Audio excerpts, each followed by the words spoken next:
Hello, New York Giants fans, and welcome to a new edition of the Valentine's Views podcast here on YouTube. Please like, share, and subscribe to support the channel.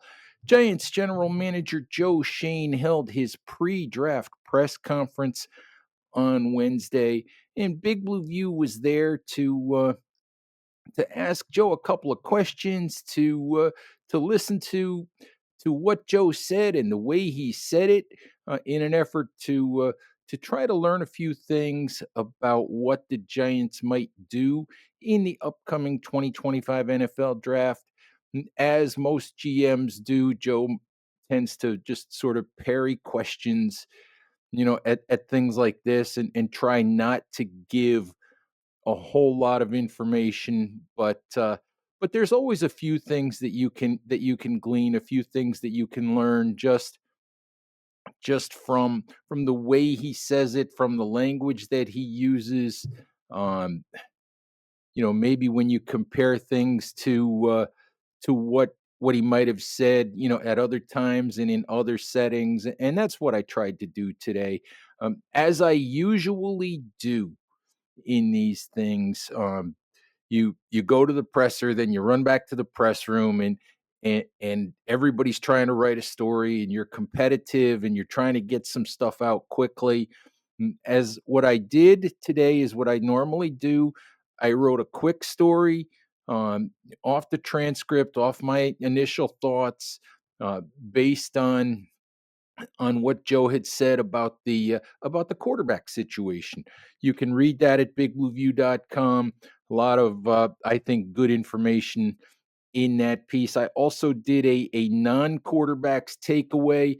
Those are the two things that I thought were relevant, at least quickly. And then I packed up and headed for home. And it's interesting. I have a 2.5 hour drive to get home. Uh, I live a healthy distance from the facility, um, just outside of Troy, New York, and that's a long way from East Rutherford, New Jersey. And I'm certainly not looking for sympathy. This is what I signed up for. But the point is, when you have a drive like that, when you have time to sit and reflect, when you maybe have time to listen to some podcasts, to read a little bit of other information, from some insiders. Uh, it tends to that reflection and a little bit of study maybe puts a different spin, or gives a little different impression, of some of the things that you heard. Maybe your initial impression changes a little bit. So today I want to talk a little bit about, some of what Joe said, and we'll keep this to a quarterback discussion, since quarterback is really the big topic around the Giants. Shadur Sanders, what they'll do for quarterback if they pass on Shadur, and on and on and on. Obviously, the Giants, looking for their young, franchise quarterback of the future. And the first thing I want to mention is that Joe did say, when asked about whether he had an itch or a desire, or a real longing to get that franchise quarterback of the future for the Giants. He said that of course he did. He said, especially, the situation the Giants are in. He's in his fourth draft. He hasn't drafted a quarterback. They went through the Daniel Jones thing. They decided to move on from Jones. Hasn't drafted a quarterback. Hasn't been able to find, whoever he thinks would be his guy, going forward. And he said everybody wants that. Every general manager wants that. Every general manager wants to get that young franchise quarterback of the future. Everybody wants their Jaden Daniels. Everybody wants their guy. Their Drake May, and whoever, whatever example you want to use. It's just, circumstance, draft position, who's available, what other teams want. There's a lot of circumstances. It's just not an easy thing to accomplish. And of course, we know from some of the research that I've posted at Big Blue View that even in round one, the quarterback success rate, if you want to define that as, solid starter and above, for a career, um, the quarterback success rate in the NFL, even in round one, is less than 40%. So more often than not, you're not going to get what you hope you're getting when you draft that quarterback. So it's not easy to do. Um, and the first impression that I really want to talk about is it was clear to me that Joe Shane really doesn't want to draft a quarterback at number 3. And of course that means Shadur Sanders, because that's the name that's talked about as the possible second quarterback in the draft after Tennessee takes Cam Ward at number 1. Joe talked a lot about value. The same kinds of things he talked about last year. The Giants had an opportunity last year to draft JJ McCarthy or Michael Penix or Bo Nix, if you want to talk about those guys. I think the discussion for the Giants was JJ McCarthy, a guy that they spent a massive amount of time with. They chose in the end to draft Malik Neighbors because Malik Neighbors had a higher grade on their board, because Malik Neighbors, they felt, was a better value. They were more certain that Malik Neighbors would be a tremendous pro than they were that JJ McCarthy would be the kind of quarterback that could win Super Bowls for the Giants and be a leading man, a leading character in doing that. So again, this year, I think Joe feels the same way sitting at number 3. I think he sees a path to success for Shadur Sanders, but I think he sees that Shadur probably needs a lot around him to be successful. He sees a quarterback room that can get the Giants through 2025 already with Russell Wilson and Jameis Winston, and he sees the potential for either or both of Travis Hunter and Abdul Carter to be sitting at number 3. Those two players are clearly the best 2 prospects in this draft. And one of the things that Joe said on Wednesday was, you don't pass on blue chip or generational talent. He said drafting for need and passing on players like that is how you make mistakes.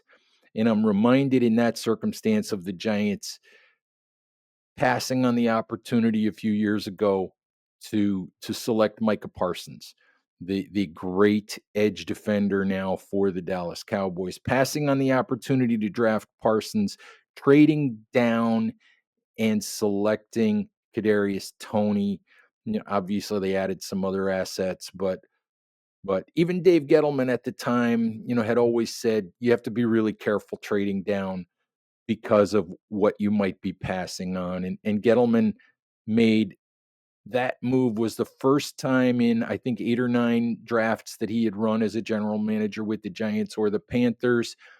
And obviously that move backfired. So that's a perfect example of passing on blue chip talent. And, Joe is very wary of passing on blue chip talent for a quarterback who might be good, but may never be great. So I think that is, that's where Joe stands. I think that he'd like to get that quarterback. He'd like to get it out of this draft.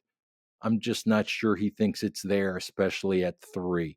Um, Interesting note today from draft analyst Todd McShay of The Ringer.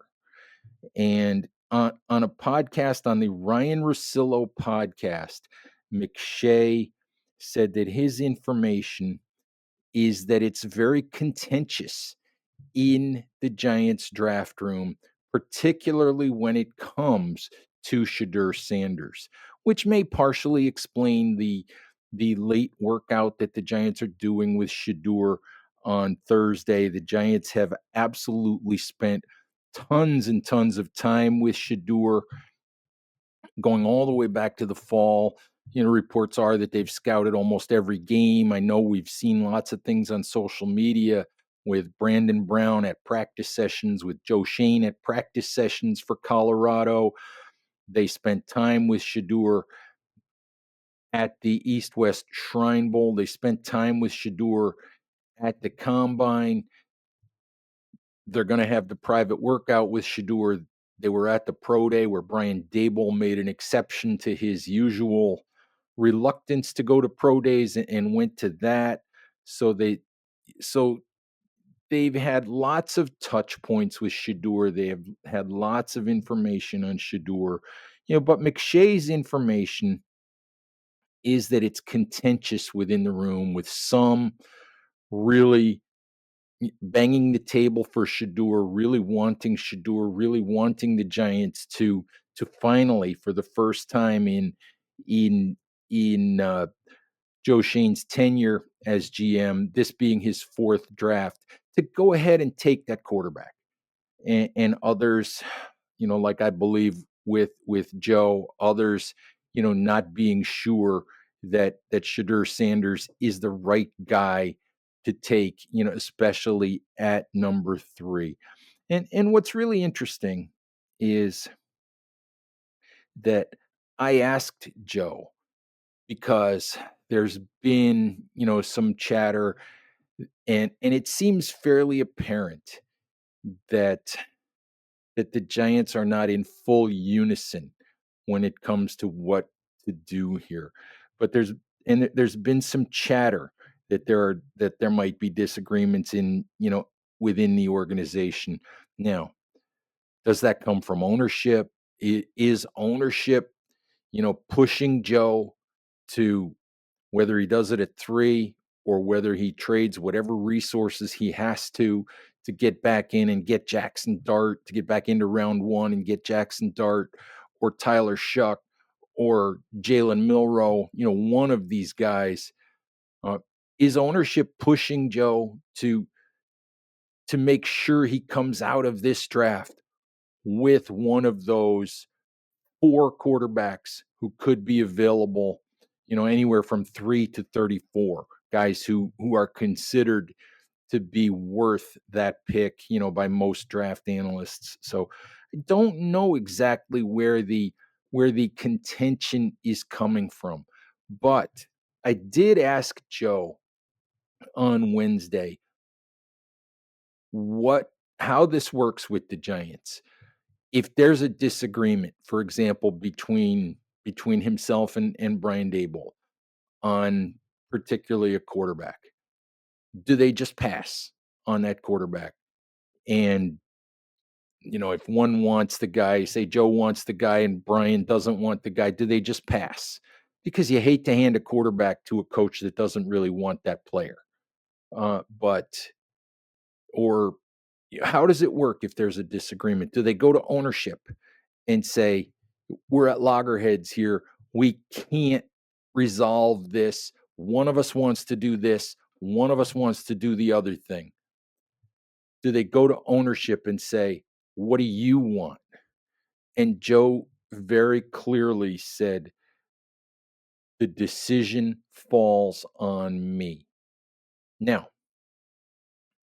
maybe that's true. Maybe that has always been true. I've always said that John Mara has stayed out of Joe's way.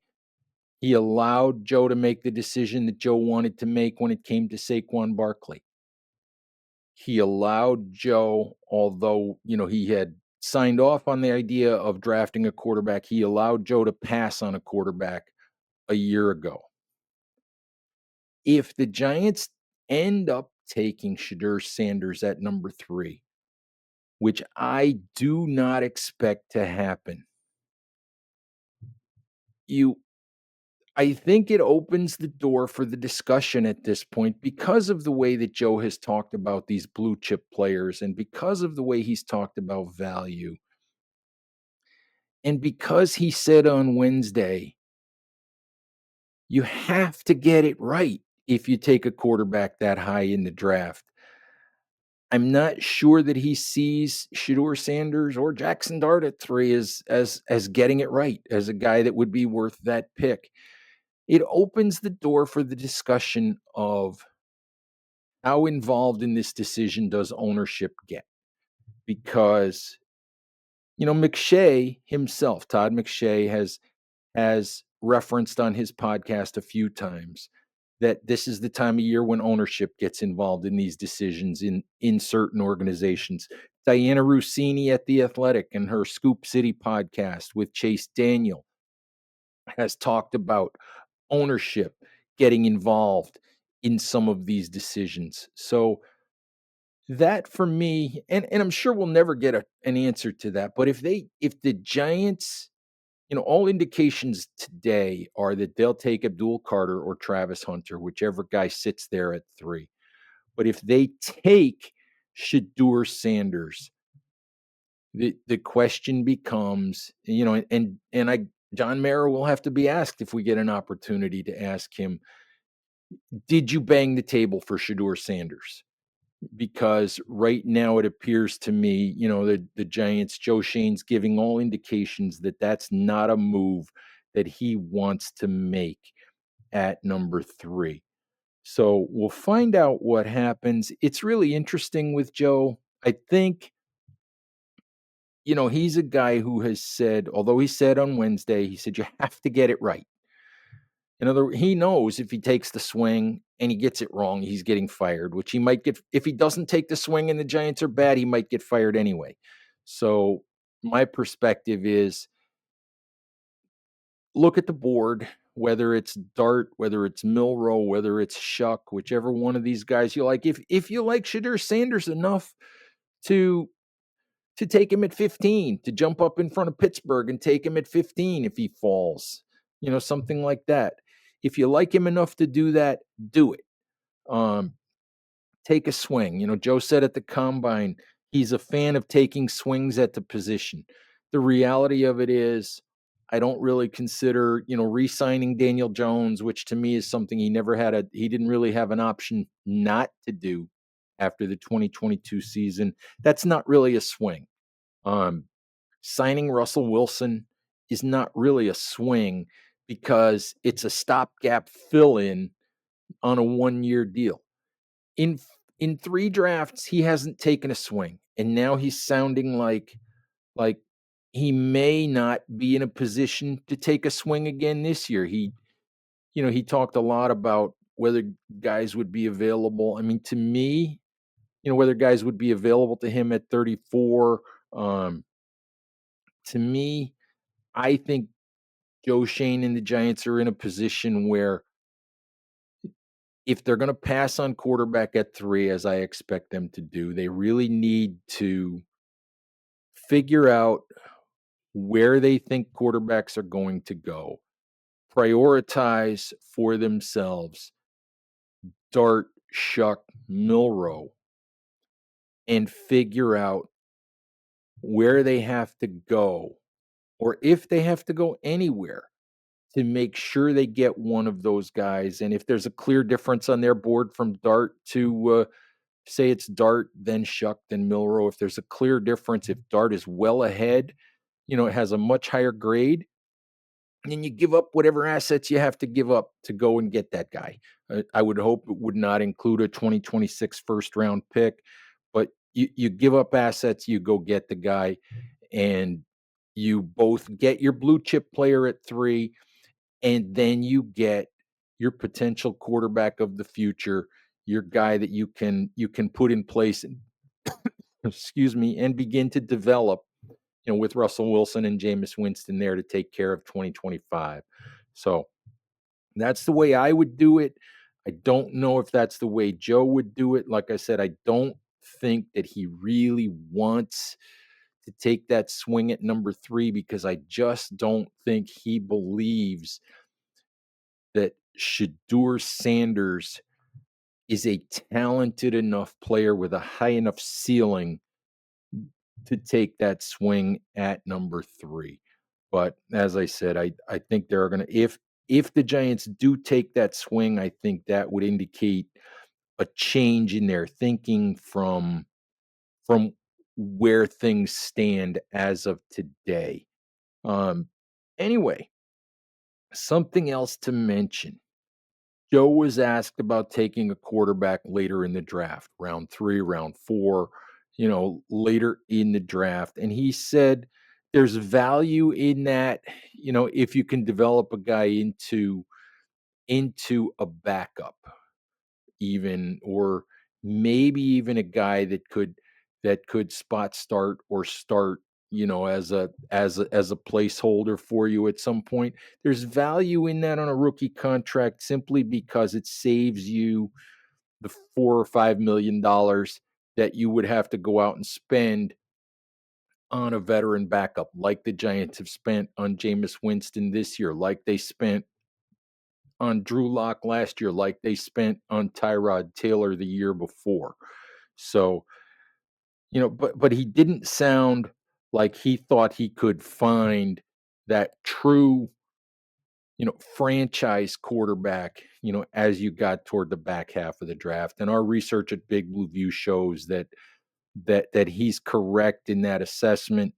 Um, I think our research that we posted at Big Blue View showed that I think it's 3.4% of quarterbacks drafted on day 3 from 2010 through 2024. Only 3.4% have gone on to have careers that could be looked at where you would call that player at least a solid starter.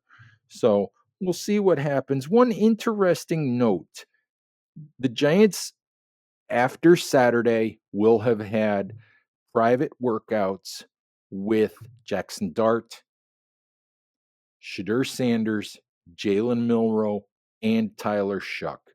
That really, between 3 and 34, that's the group of quarterbacks that you would expect the Giants, that's the pool you would expect them to be picking from. Would they simply, kick the can down the road if they can't get one of those guys? Maybe, maybe not.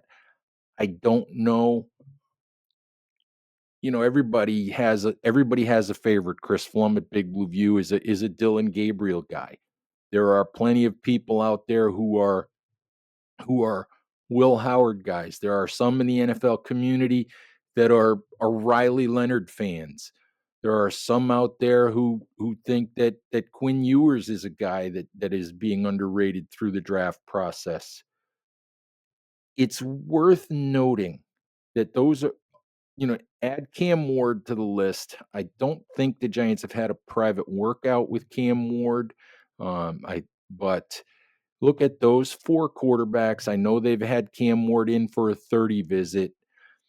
The only quarterback outside the top 5, including Ward, that the Giants have had in for a 30 visit, and they have not to this point had or scheduled, to my knowledge, a private workout with him. But the only quarterback outside that top 5 who has come in for a 30 visit is Kyle McCord of Syracuse.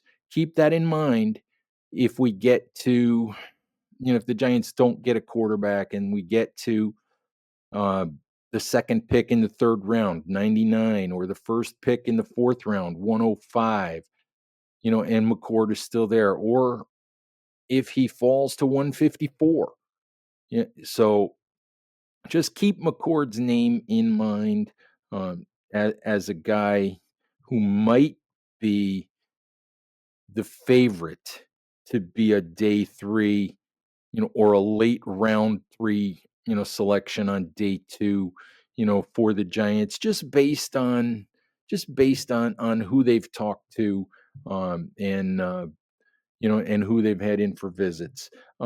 Just one other quick note, at the very tail end of the presser, Joe was asked um, what he thought the deepest positions in the draft were, at non-quarterback positions, of course, and a couple of the positions that he mentioned sort of got my attention.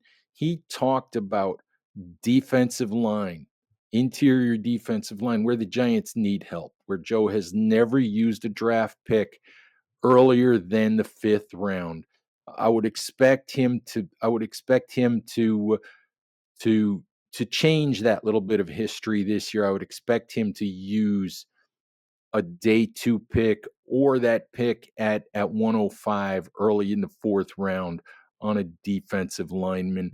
Um, he mentioned the edge group. If if Abdul Carter's not the pick at 3, I would think that the Giants would take advantage of the deep edge group and pick somebody from there, in the middle to late rounds of the draft.